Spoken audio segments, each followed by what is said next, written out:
Well, good night. We are headed out on an accident call. I guess some lady took a turn a little too fast in the snow, slid across the road, plowed the guardrail, spun out, and then was able to pull off over to the shoulder, and now has a ride coming to get her because her car is undrivable. So we are going to head up that way to go pick it up and take it to a body shop in Springfield, Oregon. So this is going to be a long one. We are about an hour and a half away from the accident site if the roads are good, but the roads are snow, so it'll probably be closer to 2 hours or so, and then probably another 2 hours after that to get to where it's going, and that's another 2 hours farther away. So we're gonna be a long way from home by the time we're done, and it's gonna be snowing and frozen the whole way back over the mountain, so should be a fun one. But first, we're getting fuel. Not much at all. We just got to top it off because we're going to be up hours between services in the snow, so I just want to make sure I got a full tank. All right, we are in Crescent, Oregon, and this is where we're going to take the cutoff road right here to head up to Highway 58. It goes up over the mountain, and somewhere up there on Highway 58 is where our wrecked car is.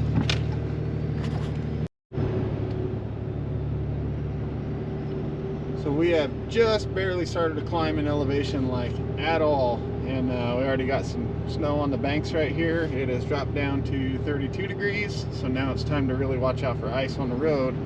And I have this amber light bar up here which works amazing in the rain and the fog and all that, and for me able to see through it, but it hides ice on the road. It makes an icy road look like a dry road, where if you turn it off and just go to the normal lights, and again, light correction on this camera, these lights are way brighter than it looks in the screen, but there I'd be able to see ice on the road really well. You turn that on and it makes it all look dry. So that is one thing you have to be careful with the amber light bar, even though I really like it for pretty much every other situation. And now we are in Crescent Lake itself. The lake's just over here to the left, and this gas station is the last services we will see until we get up over the other side of the mountain and down into Oak Ridge, down in the canyon on the other side. They are flying. They clearly have no idea that this is what they're driving on right now. Ice. Sheet of ice. This is a total skating rink, so we're gonna go ahead and throw it in four-wheel drive now and just take it easy. So what happened today to make such dangerous conditions right now? It snowed last night, and then it warmed up enough during the day to melt the snow down to wet road, but not enough to melt it dry, and then it froze again. So now all that snow that melted into water didn't get a chance to dry off before the next freeze hit, which is, I don't know how many hours ago it started, but it froze it all back solid, and you quite literally created a skating rink. Poured water on the road right before it froze solid. So now this road looks good, like just wet road, but it is just black ice. And we passed 4 or 5 trucks now, like big trucks that are just sitting in pullouts with their flashers on. They've given up and gonna wait it out till mid-morning tomorrow or so when the sun comes out and hits it, which is probably a really smart move. I'm doing all of 30 miles an hour on the highway because it's about all I feel comfortable doing. So this is getting really bad really quick. This is a very, very dangerous road condition, so we're gonna definitely do some assessing when we get to this vehicle of whether or not we're gonna tow it or leave it where it is and go home, because from where it is to where it's got to go, I got to go up another few thousand feet in elevation, and doing that while towing a car is not super safe. I really wish it was snowing right now.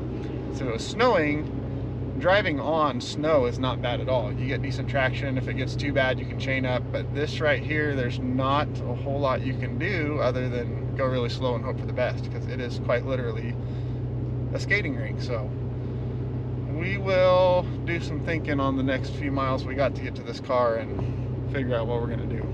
Okay, I got up to about 35 miles an hour, and when this truck started coming up, I just let off the throttle a little bit. Didn't take my foot off the throttle, just let off, and I started sliding around.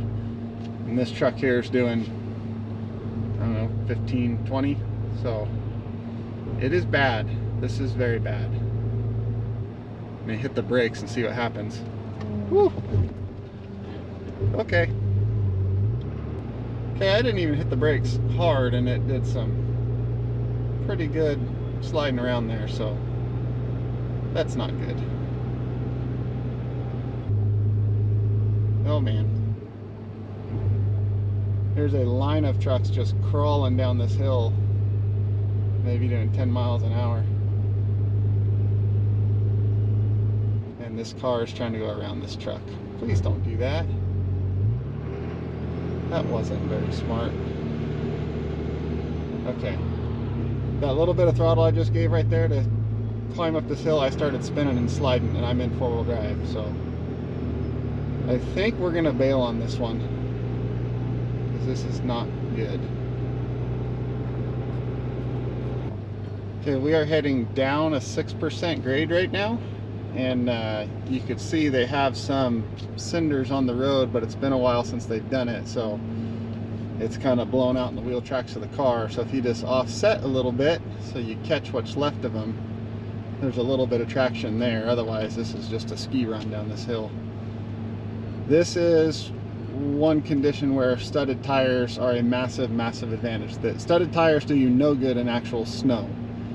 This type of super hard black ice is where they are definitely worth their weight in gold, and I kind of wish I had them right now. You see how shiny the road is? That's not water.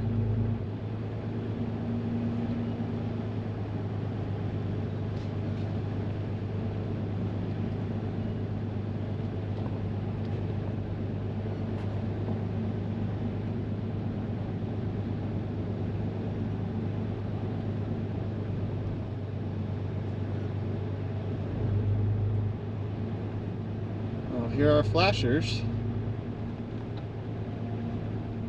Is this our car?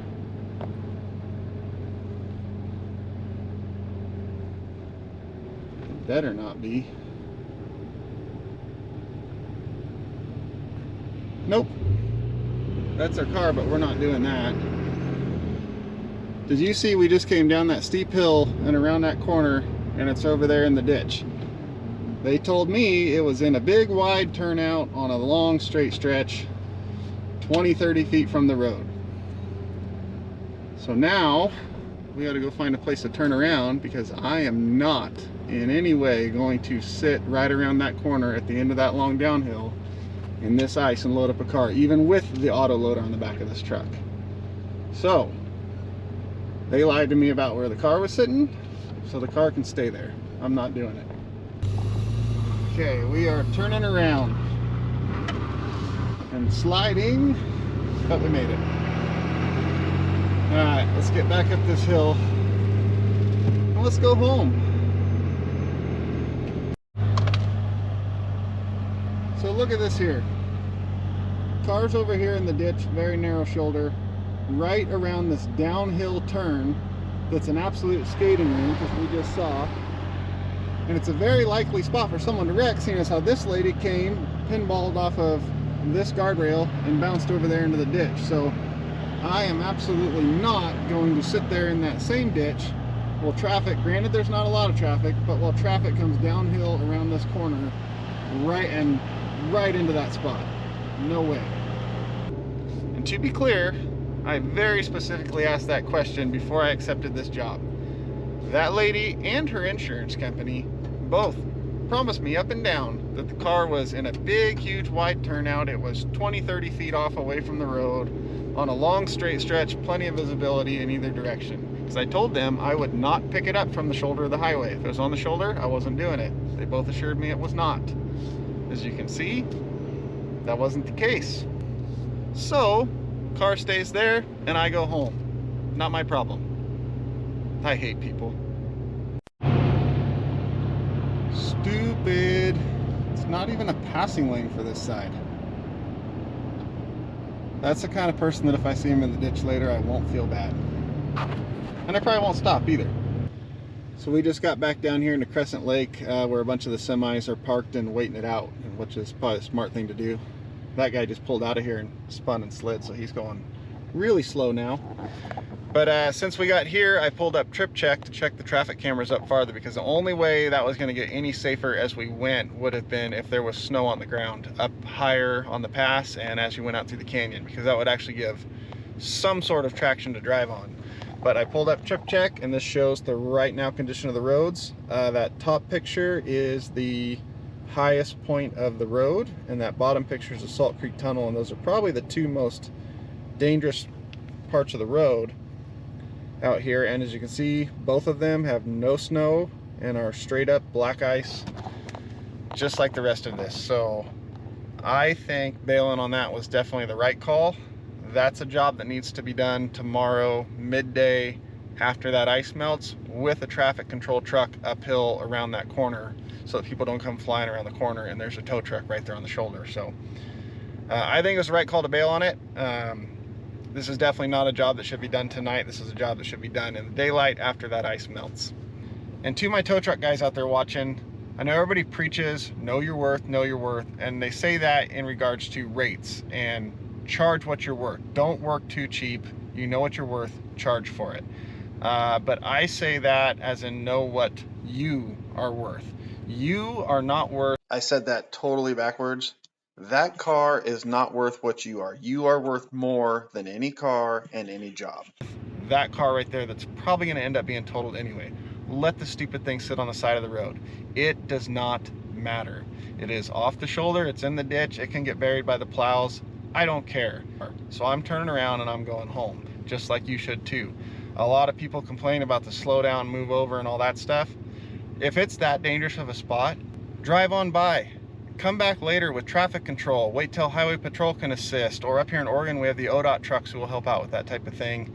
Wait till better road conditions, better traffic conditions. It is not worth it. Know your worth, and don't put yourself in that situation in the first place. Now, I should probably elaborate on that, because I know someone's going to say it, that, oh, but that's your job. That's what you signed up for. If you're not going to do that, you shouldn't be a tow truck driver. Shut up. That is not my job. My job is to take a broken car from this place to that place. If somebody is in danger, they're broke down and they're in danger because they're on the side of the road, if they were able to call the tow truck, they can call 911. And that's who should handle that situation, not Joe Blow with the tow truck. Same for if the vehicle is blocking traffic or partway on the road and creating a hazardous situation for other traffic. Again, someone should call 911. That's who needs to handle that situation, not Joe Blow with the tow truck. If the DOT, the sheriff, whoever's in charge of that road wants a tow truck to clean up the mess and solve the situation, then they can make the situation safe for the tow truck to work. And after that happens, then the tow truck can do that. But until then, no. It is not my job. It is not your job. That's not what we need to be doing out here. So, dangerous situation, don't put yourself in it. It's that simple.